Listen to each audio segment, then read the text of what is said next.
The question is that the bill be now read a second time. Mr. Vikram Nair.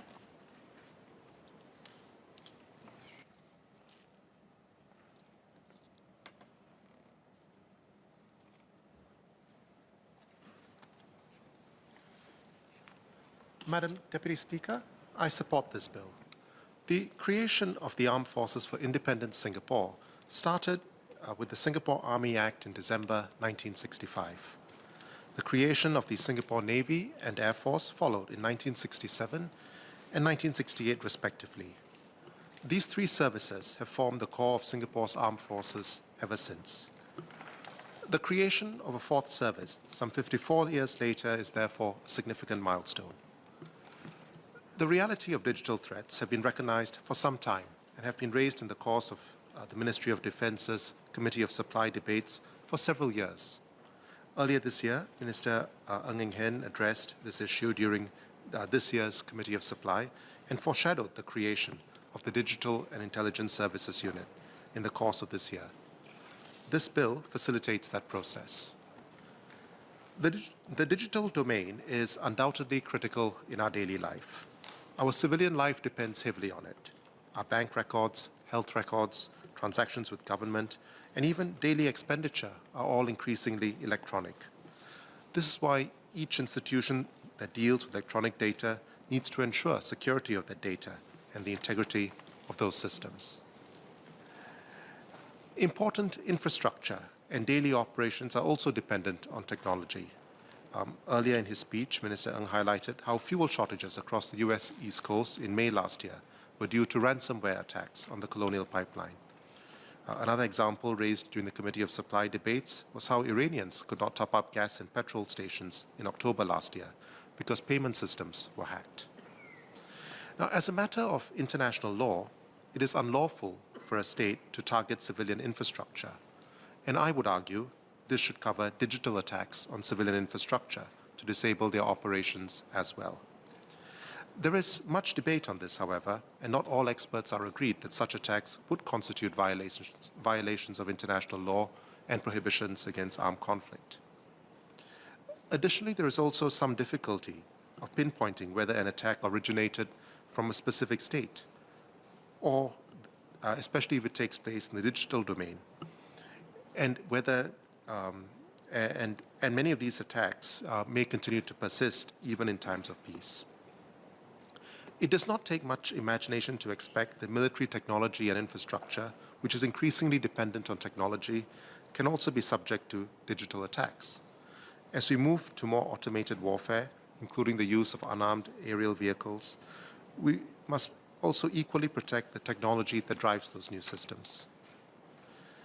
To me, there is no doubt that the digital domain is as important as the kinetic one, and countries are just as vulnerable to serious disruption and paralysis from digital attacks as they would be from kinetic ones.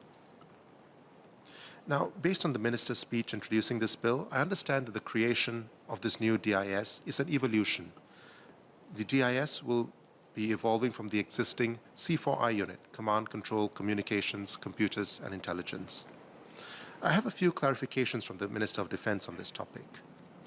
First, to what extent would the DIS be built on the existing people and infrastructure in the C4I unit as opposed to new appointees? Second, when does the Minister expect the DIS to be operationally ready?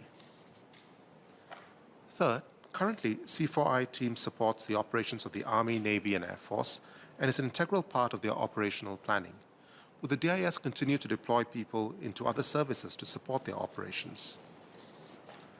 Fourth, given significantly different skills involved in the DIS as compared to the rest of the armed forces, would DIS recruits and employees be required to go through the same type of training as other parts of the armed forces, such as, for example, BMT and IPPT? If so, there is a chance we may lose people who have special talents in the cyber domain, but who may not have other military skills. Would the DIS also be staffed with civilians, for example, rather than uniformed military personnel? And could the chief of the DIS be a civilian? Fifth, will the DIS also take over responsibility for intelligence gathering for the whole armed forces? Or would each of the services, such as the Army, Navy, and Air Force, still have their own intelligence capabilities. The final point on the first bill is this, and this is actually a question I think that is interesting from an international law perspective as well. Would Singapore consider an attack on our key civilian and military digital infrastructure by a foreign state actor a hostile act in contravention of international law? Now, this has important implications, for example, on whether and how we believe we would be entitled to respond in the event we are subject to such attacks, including, for example, whether hackers are legitimate targets in the event of such an attack. I do have a short comment on the constitutional amendment bill, and since it's a short bill, the comment is short. I note that the commander of the DIS is going to be put on the same level as the other service chiefs, such as those in the Army, Navy, and Air Force. And it will be one of the appointees in which the President has a discretion to approve. Now, this is similar to the power the President has in relation to other key public appointments, including permanent secretaries and the judiciary. Now, this, of course, makes the chief of the DIS more difficult to appoint and replace in the event there's disagreement between the government and the President. But given the importance of this appointment, I think it is necessary to have this safeguard. The one clarification I have, though, is if the DIS chief is in the same line as the chiefs of the Navy, Army, and Air Force, this essentially means that that person could potentially be a target in times of war. But if this person happens to be a civilian, then is that really the intention of this bill? I mean, that's a simple clarification. Of course, if the chief is going to be a military person, then this is not an issue. Thank you.